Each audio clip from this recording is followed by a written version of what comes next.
C'est chose faite, la Ligue 2 débarque enfin dans MPG. Alors les fans de Lens, de Lorient, de Caen, de Guingamp, d'Auxerre vont enfin pouvoir se régaler. Mais comme ça commence dès le 26 juillet, on a demandé à un expert de la Ligue 2, un vrai expert de la Ligue 2, le fondateur de maligue2.fr, Philippe Dechter, de nous donner ses petites astuces sans pour autant tout dévoiler non plus.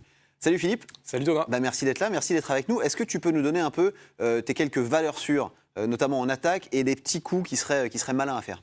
Oui, donc en attaque, on va forcément avoir des joueurs comme Gomis, le Lensois, et puis Pierre-Yves Hamel à Lorient, qui ont déjà bien réussi l'année dernière et qui vont forcément faire encore quelque chose cette année. Je pense que c'est des coups sûrs.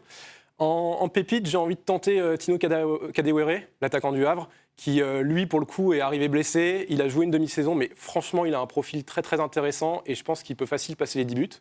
J'aime bien aussi le petit Ben Caïd. Alors là, c'est vraiment de la petite pépite, mais qui n'a jamais fait une saison complète. Je compte sur lui pour faire vraiment une grosse saison. Il Orléans, peut faire un truc à Orléans. Ouais, c'est ça, le petit Hicham Ben Caïd. Et puis, on a également Jonathan Pietroipa. J'ai pris que des noms simples.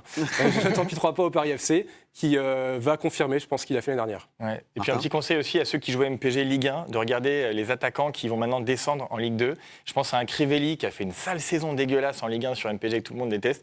En Ligue 2, il va revenir, il va être titulaire, il va marquer 2 ou 3 fois plus de buts, je pense, qu'en Ligue 1. Voilà. Niveau des milieux, tu peux nous aider un peu parce que là, c'est le brouillard. Alors, au niveau des milieux, on avait forcément Alexis Claude Maurice, qui était la grosse pépite l'année dernière et qui, je pense, sera un bon joueur pour MPG Ligue 1 s'il va en Ligue 1. Un petit point quand même, s'il part à l'étranger ou s'il part dans un autre championnat dans MPG, il est remboursé à la valeur à laquelle il a été acheté. Donc, d'accord, ça peut se tenter. Ça peut se tenter, tu vois. Ça pousse un peu à tenter le pari. Ouais. C'est ça. En valeur sûre au milieu, moi, j'ai des petits kiffs pour Guillaume Gillet à Lens, pour Jean-Pascal Fontaine au Havre. Parce que c'est des mecs, en plus, qui peuvent marquer des buts, qui peuvent faire des passes décisives. Donc ça reste pour moi des valeurs sûres. À Niort, il faut surveiller Valentin Jacob, monstrueux l'année dernière. En plus, Niort n'était pas terrible. Donc là, si Niort démarre bien la saison, à mon avis, Jacob sera quelqu'un d'intéressant à prendre. Et au milieu, est-ce que tu as des coups à faire, des surprises, des joueurs qui vont se révéler? Oui, alors je tenterai aussi du côté de Lorient, le petit Julien Ponceau, qui, pareil, m'a vraiment épaté l'année dernière pour ses débuts en Ligue 2, très intéressant. Et là, il y a la pépite qui coûte 3 ou 4, enfin qui coûte vraiment que dalle, c'est Léo Leroy, le fils de Jérôme, qui, à Châteauroux, a fait 3 matchs de Ligue 2. Et franchement, en 3 matchs, il m'a régalé techniquement. C'est un super joueur, donc j'ai envie de le voir. Et dans les buts et en défense, tes valeurs sûres? Valeurs sûres, on a Demar Koné, qui était déjà meilleur gardien l'année dernière. Il y a Samba qui descend avec Caen, donc qui va être également un gardien à surveiller. Yoann Thuram, qui part du Havre pour rejoindre Le Mans en numéro 1. À mon avis, comme ce sera une équipe qui jouera peut-être le milieu bas de tableau, il y aura des arts à faire et c'est un super gardien. Donc, valeur sûre au niveau du poste des gardiens. D'accord. Et en défense? Et en défense, on a, oui, toujours donc Ogier à Clermont. Regardez toujours ce qui se fait à Clermont si voilà, vous cherchez des bons joueurs. À Clermont, il y a toujours des bons coups à faire, pas très cher à mon avis.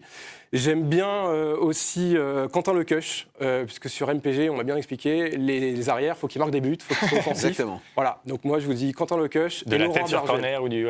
Ouais, voilà, des déboulés, des centres. Et Laurent Bergel également, qui est défenseur à Nancy, et qui peut également faire des trucs très intéressants offensivement. Super. Bon, et toi Thomas, est-ce que tu veux te mouiller un peu avec des petites pépites pour la saison prochaine? Oui, alors évidemment, le premier, c'est notre ami Oumoud Bozok, qu'on a eu le plaisir d'interviewer dans l'émission il y a quelques semaines, mais bon, ça, vous le connaissez tellement que c'est pas vraiment une pépite.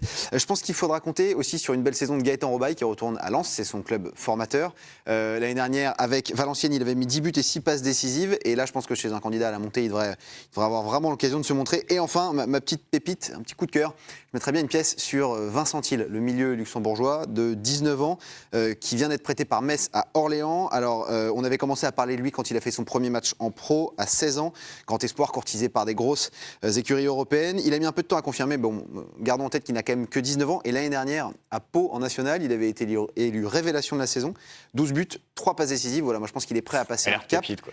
Bien sûr, alerte pépite. Je pense qu'il est prêt à passer le cap de la Ligue 2, et puis après peut-être un peu plus haut. Voilà, c'était nos conseils à prendre comme à chaque fois avec toute la distance nécessaire. Très bon début de saison à tous et à plus. Ciao.